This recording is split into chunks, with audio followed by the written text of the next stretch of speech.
하나, 둘, 셋.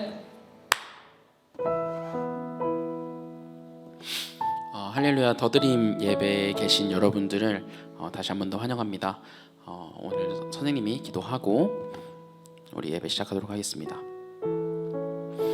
할렐루야 사랑의 주님 감사합니다. 고맙습니다. 하나님 부족한 자들을 세우셔서 하나님의 뜻을 이루게 하시고 하나님의 사명을 감당해 가게 하시고 하나님 우리를 선택하셔서 계획하셔서 하나님의 자녀 삼아주시고 우리가 하나님 앞에 이렇게 예배드리고 하나님 앞에 경배에 올려드릴 수 있도록 하나님 모든 상황과 모든 여건을 주께서 만들어주시니 주님 너무나 감사드립니다.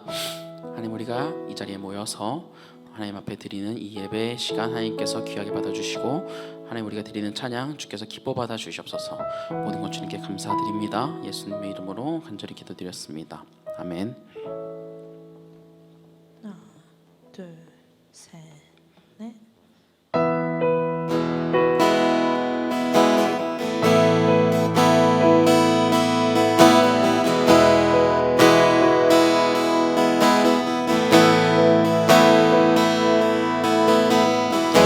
베들레헴 하늘 반짝이는 한별 천사들 노래 들려올 때 세 명의 박사들 그 별을 따라 하나님 아들 찾아왔네. 겸손의 왕께 무릎 꿇고 경배해 평화의 왕 되신 주 앞에 나 경배합니다. 주님만 찬양받기 합당하시니 큰 존귀와 영광 홀로 받으소서. 오 주 앞에 나 나아갑니다.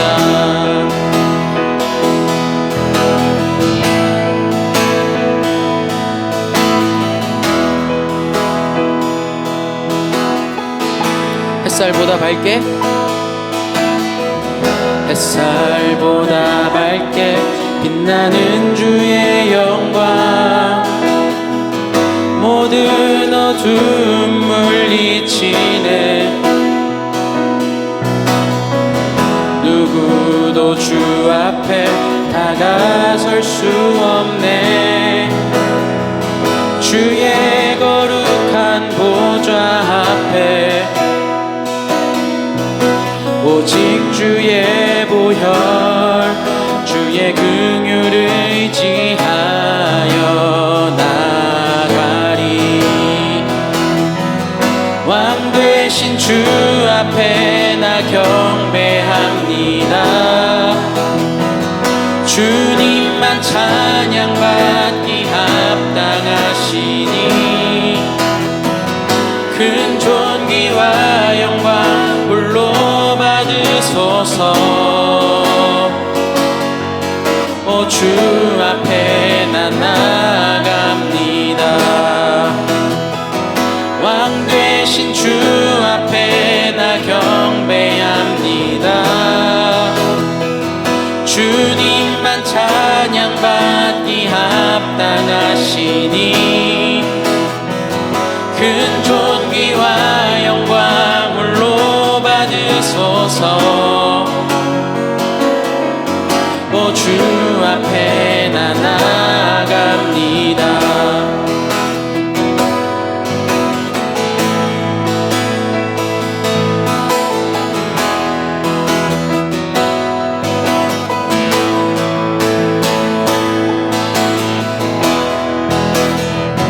왕 되신 주 앞에 나 경배합니다. 주님만 찬양받기 합당하시니 큰 존귀와 영광 홀로 받으소서. 오 주 앞에 나 나아갑니다. 왕 되신 되신 주 앞에 나 경배합니다. 주님만 찬양받기 합당하시니 큰 존귀와 영광 홀로 받으소서. 오 주 앞에 나 나아갑니다. 오 주 앞에 나 나아갑니다. 오 주 앞에 나 나아갑니다. 오 주 앞에 나 나아갑니다.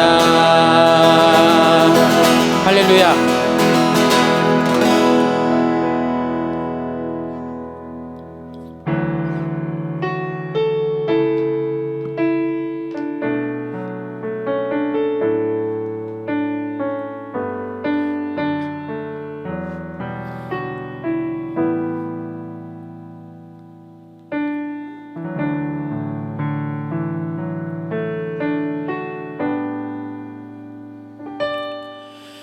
왜 나를 깊은 어둠 속에 홀로 두시는지, 어두운 밤은 왜 그리 길었는지, 나를 고독하게 나를 낮아지게 세상 어디도 기댈 곳이 없게 하셨네.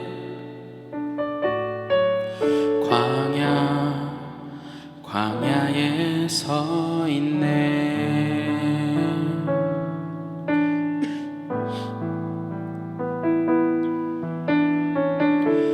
주님만 내 도움이 되시고 주님만 내 빛이 되시는, 주님만 내 친구 되시는 광야.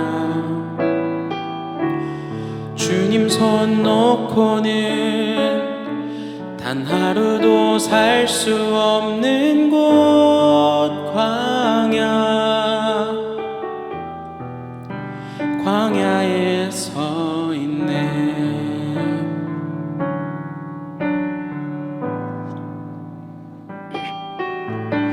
왜 나를 깊은 어둠 속에 홀로 두시는지, 어두운 밤은 왜 그리 길었는지,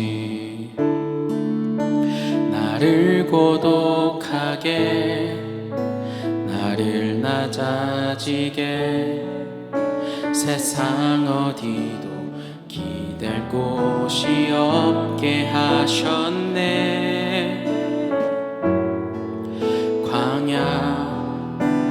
광야에 서 있네.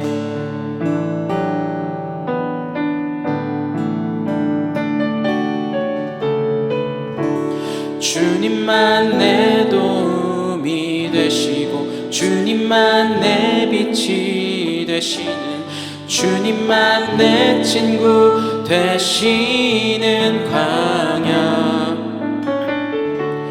주님 손 놓고는 단 하루도 살 수 없는 곳 광야.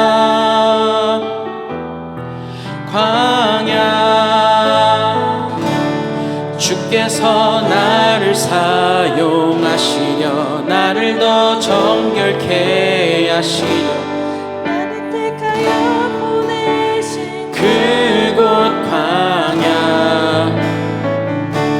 성령이 내 영을 다시 태어나게 하는 곳 광야.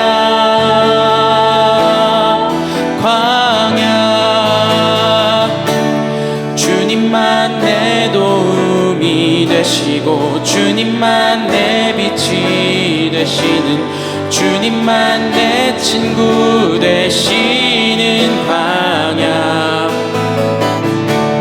주님 손 놓고는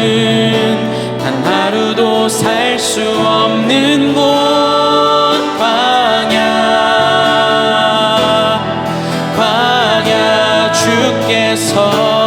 주께서 나를 사용하시려 나를 더 정결케 하시려 나를 택하여 보내신 그곳 광야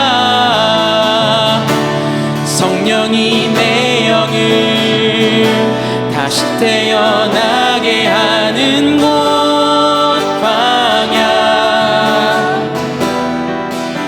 광야에 서 있네.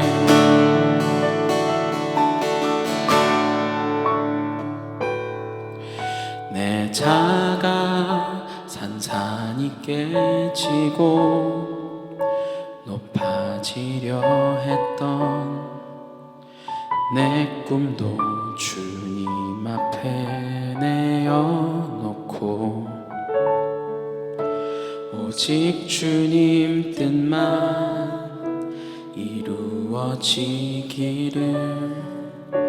나를 통해 주님만 드러나시기를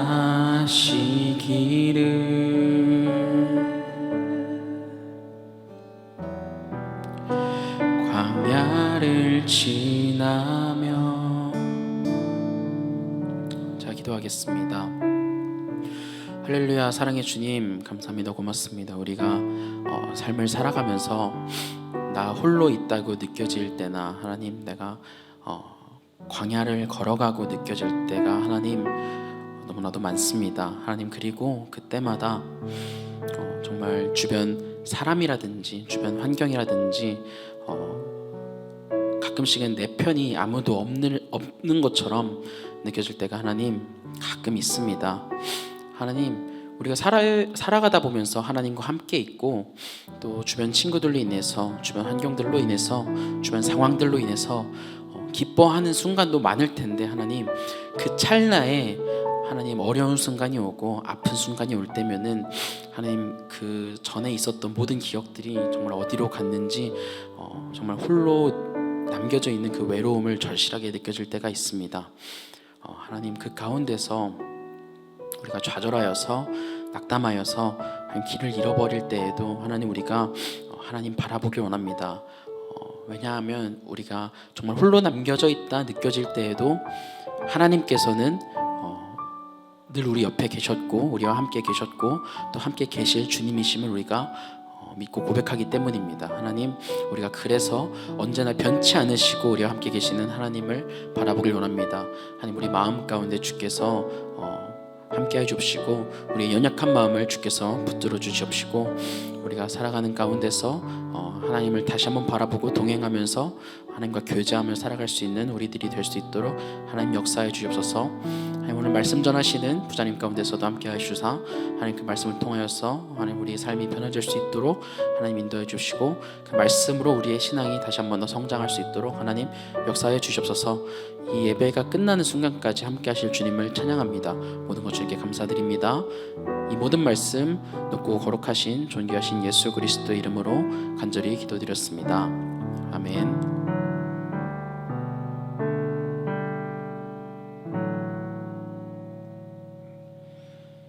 할렐루야. 벌써 12월도 반이나 지나고 있습니다. 날씨도 많이 추워졌고요. 항상 여러분 건강하시길 바랍니다. 코로나 시대에도 웃음을 잃지 않는 여러분이 되시길 바라고요. 시험 기간인데 항상 주님 주신 기쁨이 여러분 가운데 넘치길 바랍니다.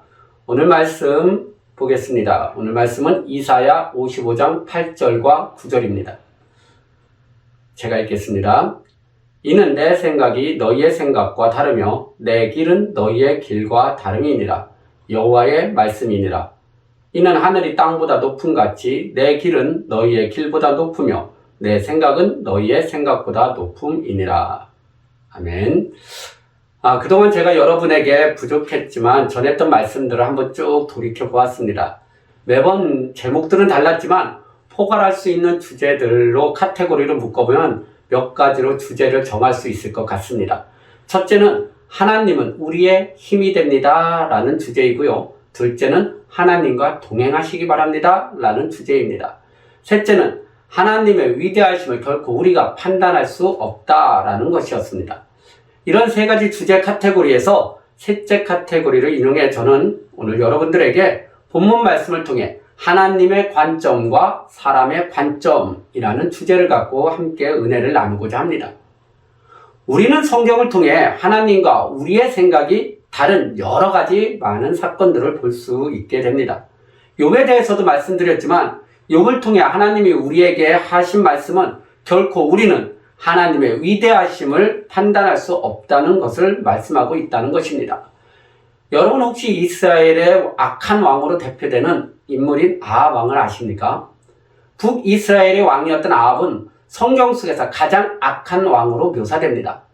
그래서 그는 하나님의 징계를 받아 나중에 아람과의 전투에서 죽임을 당하고 그의 자녀들은 모두 예후에 의해서 죽임을 당하게 됩니다. 그렇다면 왜 하나님의 그는 징계를 받았을까요? 그는 북이스라엘의 오므리 왕을 이어 6대 왕이 되었습니다. 아합의 아버지인 5대 왕 오므리는 정치적 수완이 뛰어난 왕이었습니다. 꾸준히 정복 사업도 벌이면서 영토도 확장했고 주변 강대국들과는 좋은 관계를 유지하였습니다. 그 당시 상업이 발달했던 시돈과 두로, 아마 세계사를 공부하신 분들 중에는 표문자의 기원인 페니키아를 만든 나라, 페니키아를 아실 겁니다. 그 나라가 바로 시돈과 두로입니다. 그 나라의 공주인 이세벨을 아들이었던 아합과 결혼시킴으로써 재정적으로도 풍족한 국가를 만들었습니다. 그 아들인 아합도 그 정책을 이어받아 풍성한 국가를 만들었습니다. 군사적으로는 강성해졌고요. 두로와 시돈을 통해서 해상무역에서도 상당한 성과를 이룬 왕이었습니다. 그렇다면 우리가 세상적으로 보면은 훌륭한 왕이지 않습니까? 전쟁에서도 물러남이 없이 승리했던 왕이니까요. 그런데 하나님은 그를 악하다라고 말합니다. 왜일까요? 그가 이세벨을 통해 이스라엘 땅에 바알과 아세라 신상을 세우고 산당을 짓고 제사하도록 했기 때문인 것입니다. 그렇습니다. 우리는 이 땅의 번영과 안정이 가장 중요한 삶의 기준이 된다면 하나님은 우리와 하나님의 관계가 가장 중요한 기준이 된다는 것입니다. 우리는 그 유명한 스데반 집사의 죽음 사건을 통해서도 하나님과 우리의 시각의 차이를 볼 수가 있을 것입니다. 스데반 집사의 죽음 사건 전의 상황을 우리는 살펴볼 필요가 있습니다. 예수님께서 부활하신 후 하늘에 오르시기 전에 제자들에게 이렇게 말씀하십니다. 오직 성령이 너희에게 임하시면 너희가 권능을 받고 예루살렘과 온 유대와 사마리아 땅 끝까지 이르러 내 증인이 되리라. 그렇습니다. 예수님은 제자들에게 세상 끝까지 복음을 전하라는 지상 명령을 주셨습니다. 그런데 제자들은 성령 받은 후 오직 유대에서만 복음을 전하는 일을 하였습니다. 여전히 제자들에게는 유대인만이 하나님께 선택받은 자라는 선민사상이 뿌리 깊게 박혀있던 것입니다. 그런데 스데반 집사의 사건을 통해 이스라엘에 있던 많은 제자들 그리고 그리스도인들은 크게 두려움이 생겼습니다. 그들은 결국 안전을 위해 유대 땅을 벗어나 각처로 피신하게 됩니다. 바로 어찌 보면 초대 그리스도인들에게는 큰 고난이며 시련이 닥친 것입니다. 하나님을 잘 믿고 부흥의 큰 성과를 보고 있었는데 이런 일을 당하더니 얼마나 허망하고 원통한 일입니까? 기독교 역사상 최초의 암흑기라고 말할 수 있을 것입니다. 그런데 여러분, 이 일로 인해 어떤 일이 생겨납니까? 바로 복음이 유대 땅에 머물지 않고 온 세상으로 번지는 역사적인 일이 생겨난 것입니다. 바로 이것이 하나님이 역사하시는 방법인 것입니다. 가장 암흑기가 새로운 시작이 되게 하시는 것. 우리는 우리의 육신의 고난을 보지만 하나님은 그의 뜻이 이루어짐을 본다는 것입니다. 여러분, 우리는 앞서 살펴봤던 사건들을 통해 어렴풋이나마 하나님과 우리의 관점의 차이를 볼 수 있었을 줄로 압니다. 우리가 처한 상황이 평안하면 하나님께 복받은 것이고 고난 가운데 있으면 하나님께 버림받은 것, 그것은 아닙니다. 어찌 보면 하나님은 우리가 어떤 길을 가고 있느냐라는 것이 가장 중요히 여기고 있다고 봅니다. 우리가 하나님의 뜻을 쫓아가면 하나님은 우리에게 더한 평안을 주시겠지만 그렇지 않으면 우리를 고난 가운데로 던지기도 한다는 것입니다. 야속할 수 있겠지만 하나님은 철저히 우리 영혼 구원이 먼저이고 이 땅에서의 우리의 물질적인 복은 한참 후순이라는 것입니다. 요한일서 2장 16절에서 이는 세상에 있는 모든 것이 육신의 정욕과 안목의 정욕과 이생의 자랑이니 다 아버지께서 쫓아온 것이 아니요 세상으로 쫓아온 것이라. 그렇습니다. 대부분의 사람들이 이 땅에서 살아가면서 부와 명예와 건강을 얻기 위해 행동합니다. 이것에 대해 하나님은 헛된 욕심이며 자랑이라고 이렇게 말씀하고 있습니다. 그러기에 바리새인들을 향해 예수님은 이 독사의 자식들아 라고 질책을 하신 것입니다. 마음 없는 구제, 사람 눈에 보이기 위한 거룩한 척하는 예배, 예물을 많이 드림을 자랑하는 바리새인들을 향해 예수님이 하신 말씀이 바로 그 말씀인 것입니다. 우리가 볼 때는 어떨까요? 예수님의 바리새인들을 바라보고 평가한 것과는 다르지 않을까요? 괜찮은 사람으로 보이지 않습니까? 악한 일을 하지 않고 늘 근엄한 표정과 일상화된 구제 등등 지금의 기준으로 볼 때도 더할 나위 없이 훌륭한 사람들 아닙니까? 이것이 바로 하나님과 우리의 차이를 보여주는 그와 같은 좋은 예가 될 수 있습니다. 결국 우리는 내면을 볼 수 없는 한계를 갖고 있습니다.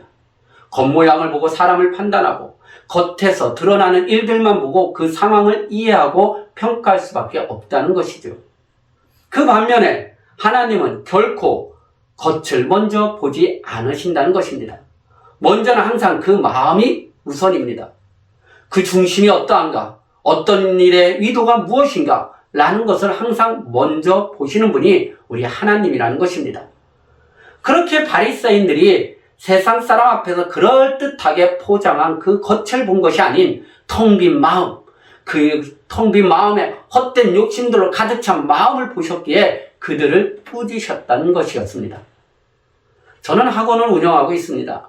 일을 하면서 느낀 점 한 가지는 아이들이 여러 다양한 모습을 갖고 있구나 하는 점입니다.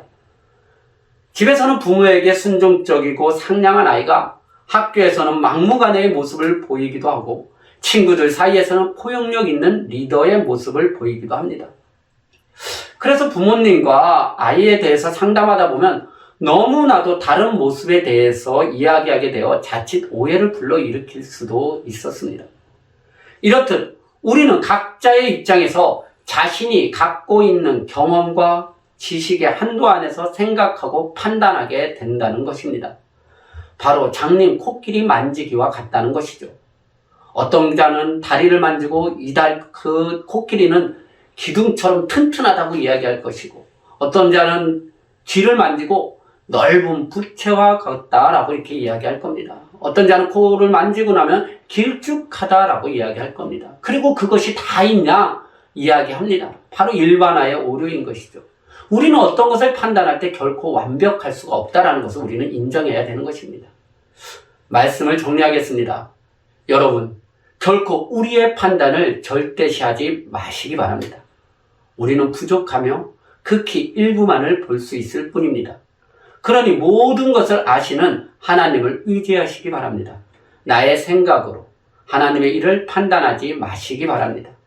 하나님은 지금이 아닌 시간과 공간 전체 속에서 일을 이루어 가시는 분이라는 것입니다. 그 하나님의 관점 앞에 우리의 판단을 내려놓는 여러분이 되시길 바랍니다. 기도하시겠습니다. 사랑의 하나님 감사합니다. 오늘도 이렇게 주님의 날을 맞아 예배드릴 수 있도록 인도하심을 먼저 감사드립니다. 오늘 말씀을 통해 하나님과 우리의 관점이 다름을 배웠습니다. 하나님 앞에 우리가 겸손하게 해주시고 우리가 하나님이 바라보는 것을 바라보며 하나님의 생각을 닮아갈 수 있게 해주시옵소서. 우리의 생각으로 하나님을 판단하지 않게 하시며 우리의 기준으로 하나님의 일을 판단하지 않게 해주시옵소서. 그래서 우리가 주님과 동행하는 매일이 되게 해 주시옵소서. 수능을 마친 친구들 그 발걸음 인도해 주셔서 가장 합당한 곳으로 인도함 받게 해 주시며 기말고사를 앞둔 우리 친구들에게는 주님의 담대함과 평안을 주시옵소서. 랜선 예배를 위해 함께 해주신 선생님들에게도 주님의 은혜가 넘치게 해 주시옵소서. 감사드리며 우리의 능력 되시는 예수님의 이름으로 기도드렸습니다. 아멘.